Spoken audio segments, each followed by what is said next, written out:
चाचा चौधरी और आंखों की दवाई। एक दिन चाचा चौधरी के घर पर।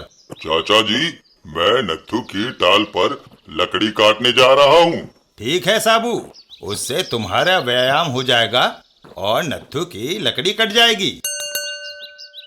तभी कहो कबीराय, कोई नई कविता लिखी? नहीं चाचा जी, मेरी आंखें कमजोर हो गई हैं, कविता लिखना छूट गया है। तुम ओजस्वी कवि हो, चश्मा क्यों नहीं लगा लेते? डॉक्टर का कहना है कि मेरी आंखों में बीमारी लग गई है, चश्मा बीमारी का इलाज तो नहीं। चाचा चौधरी उसको वहीं रोककर अपने घर के अंदर जाते हैं। एक मिनट ठहरो, मेरे पास दवाई है, उसे मैं अंदर से लाता हूँ। लो, ये दवाई वज्रदेव ने हिमालय की जड़ी बूटियों से बनाई थी और मुझे दी थी। इस लोशन की एक एक बूंद दोनों आंखों में डालो। कबीराय दवाई की एक एक बूंद अपने दोनों आंखों में डालता है और फिर चमत्कार, मेरी आंखें ठीक हो गई, मैं पढ़ सकता हूँ। धन्यवाद चाचा चौधरी, अब मैं फिर से कविता लिख सकूंगा।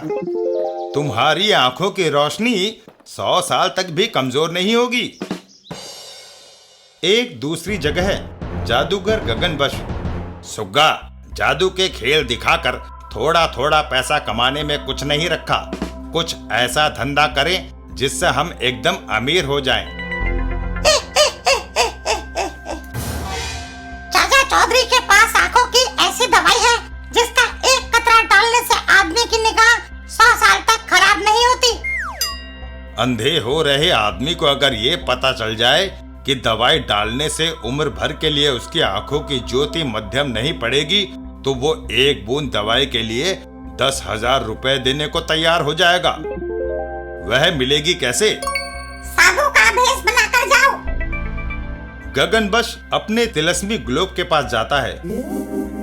तिलस्मी ग्लोब, दिखाओ साबू कैसा है। और साबू की तस्वीर ग्लोब पर उभर आती है। सचमुच यह प्रभावशाली प्राणी है।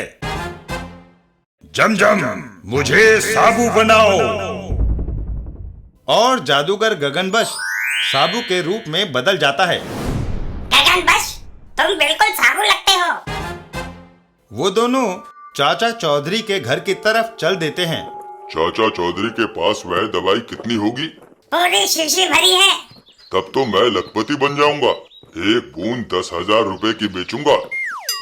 साबु चाचा चौधरी का विश्वास पात्र है। वह इतना लंबा चौड़ा क्यों है? साबु जुपिटर का वासी है।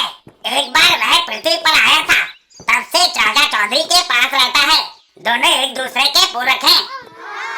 तब तो चाचा चौधरी आंखों की दवाई जल्दी मुझे थमा देगा। अभी से मन में लड्डू मत फोड़ो। चाचा चौधरी का दिमाग कंप्यूटर से तेज चलता है, उसे मात देना मुश्किल है। मुश्किल को आसान बनाना गगनबश का काम है। वह सामने चाचा चौधरी का घर है, वह लाल पगड़ी पहने होगा। मैं चला। चाचा चौधरी, साबू तुम आ गए। रास्ते में एक असहाय बूढ़ा आदमी मिला। अगर उसकी आंखों में दवाई न डाली तो वह अंधा हो जाएगा। मुझे दवाई दीजिए, जाकर मैं उसकी आंखों में डाल आता हूँ। साबू, जरा अपना वह हथौड़ा उठाकर मकान के पिछवाड़े रख दो। जादूगर गगनबश हथौड़े को उठा लेता है। ठीक है, मैं इसे पिछवाड़े रख कर आता हूँ।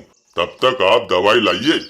नहीं, इसे अब पिछवाड़े में रखने की कोई जरूरत नहीं है। अजीब आदमी हो, कभी कहते हो इसे वहाँ रखाओ, कभी नहीं रखो। मैं देखना चाहता था कि तुम असली साबू हो या नहीं। साबू दाएं हाथ का व्यक्ति है, जबकि तुमने हथौड़े को बाएं हाथ से उठाया है। अगर तुमने आंखों की दवाई मेरे हवाले ना की तो मैं हथौड़े से तुम्हारी खोपड़ी तोड़ दूंगा। अब तुम वो भी नहीं कर सकते। पीछे देखो। पीछे पलटते ही जादूगर गगनबश चौंक जाता है। साबू, मेरा हमशक्ल। लेकिन वह असली है। वह हथौड़े से हमला करने की तैयारी करता है। मैं हथौड़े से असली साबू को भी मार सकता हूँ। साबू का एक जोरदार घूसा। ओह, देखा, ये है दाएं हाथ का इस्तेमाल। एक ही मुक्के में वो अपने असली रूप में आ गया। गगन बस, क्या तुम्हें अब भी आंखों की दवाई चाहिए? नहीं, मुझे गाल की सूजन मिटाने के लिए मरहम चाहिए।